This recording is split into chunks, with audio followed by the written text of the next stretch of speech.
Detective Sodo Chol ni polisi mchapakazi pamoja na kikosi chake cha upelelezi wa uhalifu wa vurugu. Wanafanya uvamizi katika nyumba ya kamari haramu na kukamata wachezaji na waendesha jumba hilo lote, huku upande wa pili yanatokea mauaji. Muuaji anayefunika uso anatekeleza mauaji ya profesa wa sanaa aliyemdhuru kingono mwanafunzi wa kike, jambo lilopelekea msichana huyo kujiua. Polisi wanagundua kuwa mauaji hayo si tukio la kwanza. Kila anayeuliwa anaonekana kuwa ni mtu aliyewahi kufanya uhalifu mkubwa, lakini adhabu yake haikuwa ya haki au aliachiliwa huru. Na jambo hilo la kutisha zaidi ni kwamba kila mmoja anauawa kwa namna inayofanana na mateso aliyomsababishia mwathirika wake. Wakati huo huo, YouTuber maarufu anayejulikana kama Editor Justice anaanza kufuatilia na kuripoti mauaji hayo. Anampa muuaji jina la Haechi na kumtangaza kama mtu anayepigania haki kwa kuadhibu wahalifu ambao mfumo wa sheria umeshindwa kuwaadhibu. Kadiri video zake zinavyosambaa, wananchi wengi wanaanza kumuunga mkono Haechi, na Seo kadiri anavyozidi kuchunguza ndivyo anavyozidi kujua kwamba mbinu zake kila akikaribia kuzifanikisha zikiharibiwa, na kugundua huenda muuaji hatoki mbali bali alikuwa ndani ya kikosi chake, yaani muuaji ni polisi mwenzake. Hii ni filamu iitwayo I the Executioner, inashika namba 1 katika listi ya filamu kali hii leo. Mimi naitwa Naima Muhammad. Namba 2 ni filamu iitwayo Kill Boksun.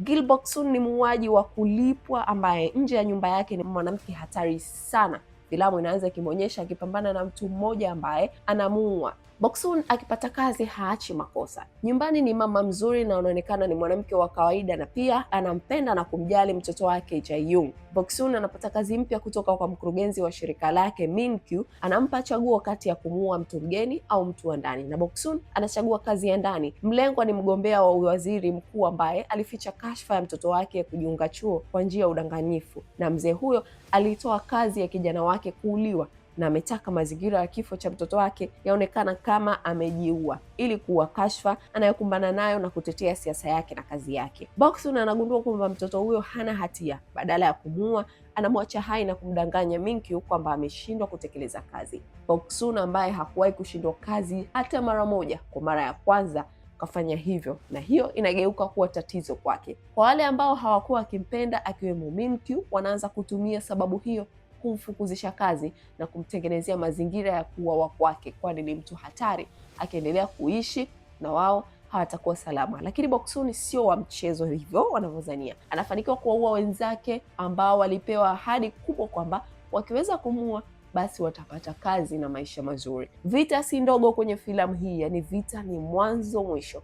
Action hapa ndiyo mahala pake. Namba 3 katika listi ni filamu iitwayo The Witch. Mtoto mdogo anakimbia kutoka kwenye maabara ya siri baada ya tukio la kikatili linalowaacha watu wengi wamefariki. Watu wawili wanaoendesha maabara hiyo, Dr. Baek na Mr. Choi, wanaamini kwamba mtoto huyo amekufa, lakini msichana huyo anafanikiwa kutoroka na kuanguka kwenye shamba akiwa ametapaka damu, na wamiliki wa shamba hilo Bwana na Bigo wanamwokoa na kumlea wakimfanya kama mtoto wao na binti yao. Kumbukumbu zake mtoto huyo zinapotea zote, wasijue kuwa mtoto huyo si mtoto wa kawaida bali ni mtu hatari kuwahi kutokea duniani. Miaka 10 baadaye, msichana huyo sasa anaitwa Jae-young na anaishi maisha ya kawaida kabisa. Familia yake inakabiliwa na matatizo ya kifedha. Mama yake anaanza kuonyesha dalili za kupoteza kumbukumbu, huku Jae-young mwenyewe akisumbuliwa na maumivu makali ya kichwa yanayomjia mara kwa mara. Ili kupata fedha ya kusaidia familia yake, Jae-young anaamua kushiriki mashindano ya kitaifa ya kuimba yenye zawadi kubwa ya fedha. Wakati wa audition anaonyesha uwezo wake wa ajabu wa kufanya mic kuelea hewani, jambo linalompa umaarufu, na Dr. Baek na Mr. Choi wanamuona baada ya muda mrefu na kuanza kutuma watu kumkamata. Lengo ni kumrudisha maabara, kwani wao ndio waliomtengeneza. Walitumia sayansi za kila aina kutengeneza mtu silaha atakayekuwa hatari zaidi, na binti huyo ilikuwa ni jaribio lao kubwa na namba 1. Na baada ya kumwona walitaka kumrudisha tena maabara, lakini wasijue kuwa Jae-young alijitokeza kwa lengo maalum ili kupata dawa ya kumtibu mama yake mlezi na dawa ya maumivu yake yanayojitokeza mara kwa mara. Anajua kwamba dawa hizo atazipata maabara hapo peke yake. Sehemu hiyo ndio sehemu ambayo walimtengeneza na kumwachia maumivu hayo, na wale madokta wanafanikiwa kumteka wakijua kwamba wao wamemteka mtoto asiyekuwa na kumbukumbu, lakini ukweli ni kwamba anajua kila kitu na huo ni mtego wake, na aliangusha shirika zima la wanasayansi hao pamoja na wenzia ambao walikuwa kama yeye, yani vijana waliotengenezwa kama yeye. Lakini pia filamu hii ina namba 2 yake ambayo inaendeleza kisa hiki. Action katika filamu hii naweza kuziita next level.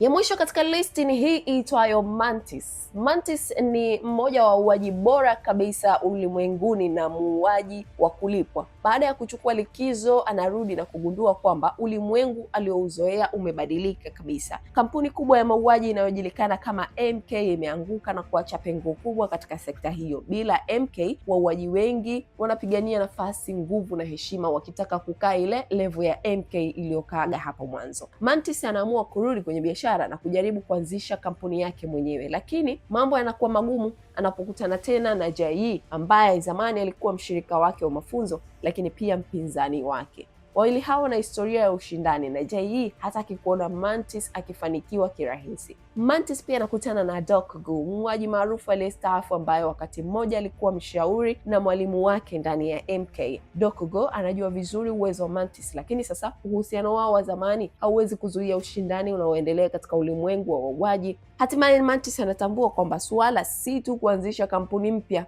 Yeye, Jai na Doc Gu wote wanaingia kwenye ushindani wa kutafuta nani atakuwa muuaji namba 1. Hivyo ulimwengu ambao tayari umeingia kwenye machafuko baada ya kuanguka kwa MK unageuka kuwa uwanja wa vita kati ya wauaji wenye uzoefu, wapinzani wa zamani na kizazi kipya kinachotaka kuchukua nafasi ya juu ambayo ilikaliwa na MK muda mrefu sana. Na hizi ni listi za filamu kali za action kutokea Korea. Mimi naitwa Naima Mohamed. Asante sana, naendelea kulike, kushare, kucomment na kuacha subscription yako. Ukisubscribe kila ninapopost utapata notification. Asante sana, bye bye.